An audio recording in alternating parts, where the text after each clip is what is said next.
Hello student, good morning. How are you children. बच्चों, अभी तक जो हम चैप्टर पढ़ रहे थे चैप्टर 3, उसका नाम है अपनी वस्तु। इसका आज लास्ट जो पैराग्राफ 4 है वो हम रीड करेंगे। पहले हमने पढ़ा कि इसके पहले हमने क्या पढ़ा था कि दो भाई आपस में ज़मीन के लिए लड़ रहे थे, यानी कि अपना अपना हिस्सा मांगने के लिए वह लड़ रहे थे।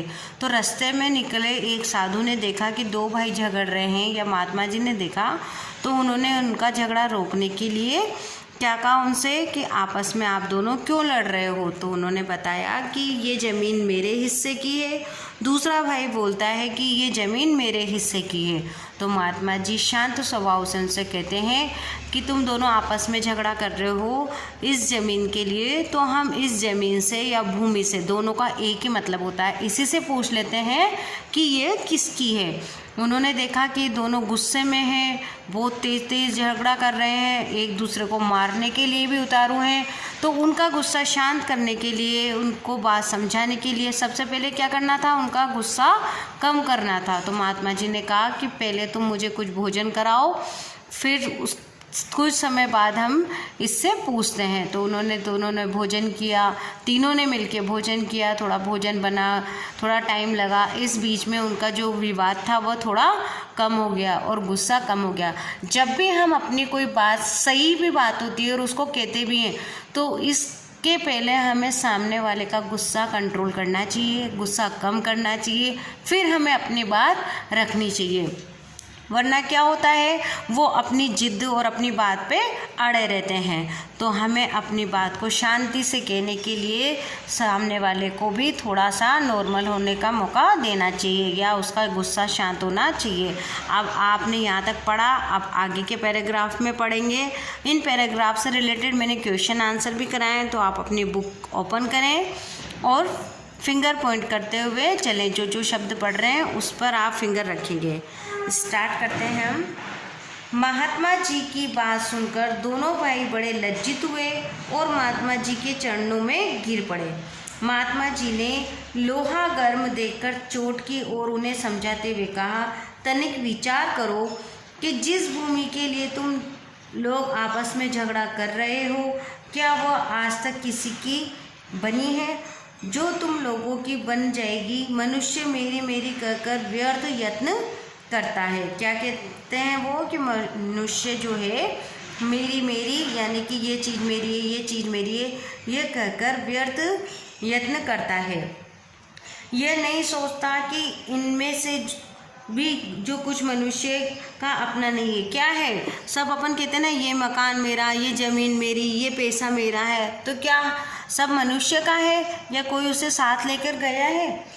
बड़े बड़े छत्रपति राजा भी इन्हें अपना अपना कहकर चले गए, परंतु साथ क्या ले गए? कुछ भी नहीं। वे जैसे खाली हाथ संसार में आए थे, वैसे ही खाली हाथ संसार से चले जाएंगे। अभी आप छोटे बच्चे हैं, ये बात आप ये समझें कि जब बच्चे का जन्म होता है तो वो कैसा आता है, खाली हाथ आता है। और जब किसी की मृत्यु होती है तो क्या वो पैसे साथ में लेके जाता है, मकान लेके जाता है, ज़मीन जायदाद लेके जाता है? कुछ नहीं लेके जाता।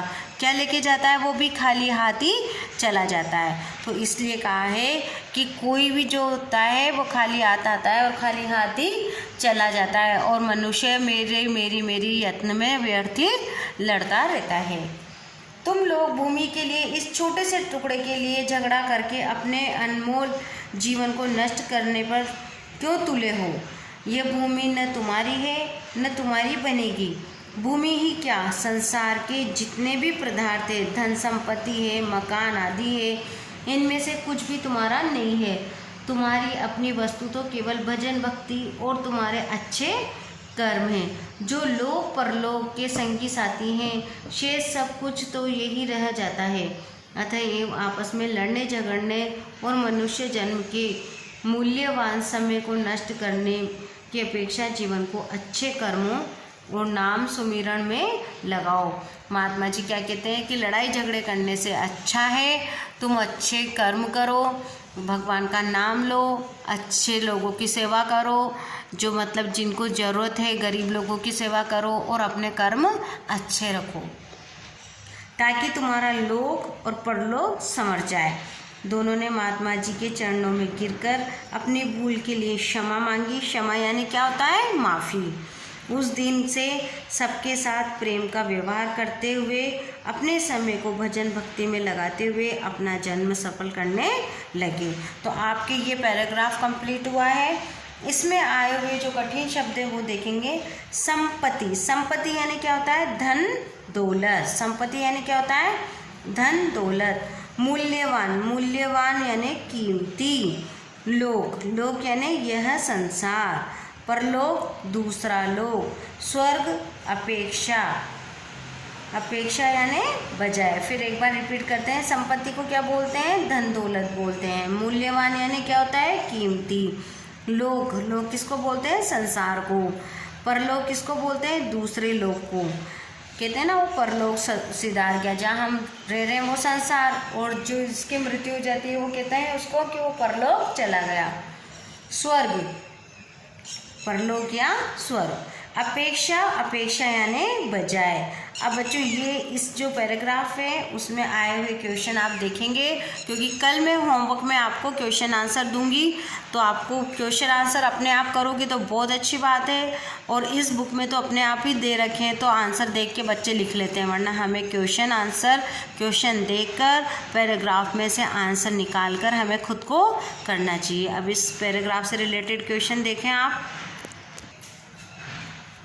अंत में दोनों भाइयों ने कैसे क्षमा मांगी? दोनों भाइयों ने महात्मा जी के चरणों में गिरकर अपनी भूल के लिए क्षमा मांगी।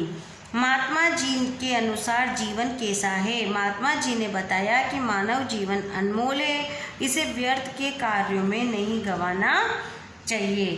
थर्ड क्वेश्चन है, मनुष्य की अपनी संपत्ति क्या है? मनुष्य की अपनी संपत्ति क्या है? अच्छे कर्म और भगवान का भजन व भक्ति है। तो आपके ये चैप्टर कंप्लीट हो गया। अब इसका अभ्यास है, इसमें क्वेश्चन आंसर दे रखे हैं, ये आप करेंगे। लड़ाई झगड़ा कौन कर रहे थे? यस, लड़ाई झगड़ा दो भाई कर रहे थे। दोनों भाई किसके लिए झगड़ रहे थे? दोनों भाई जमीन के स्वामित्व के लिए झगड़ रहे थे।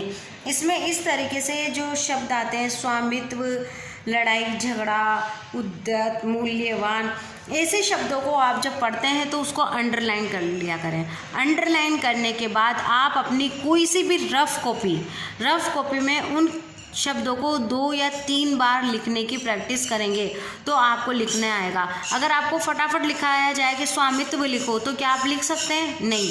इसलिए आपको इन शब्दों को अपने आप लिखने की प्रैक्टिस करनी चाहिए कि आधा त है तो हमें कैसे लिखना है, पीछे व पूरा है तो आधा त और पूरा व से टच होगा। इस तरीके से बच्चों थोड़ा सी मेहनत आप भी करो, थोड़ी सी मेहनत हम भी करेंगे। आपको अच्छा बनाने के लिए, आपको अच्छा सब कुछ आ जाए, इसीलिए मेहनत कर रहे हैं। Thank you.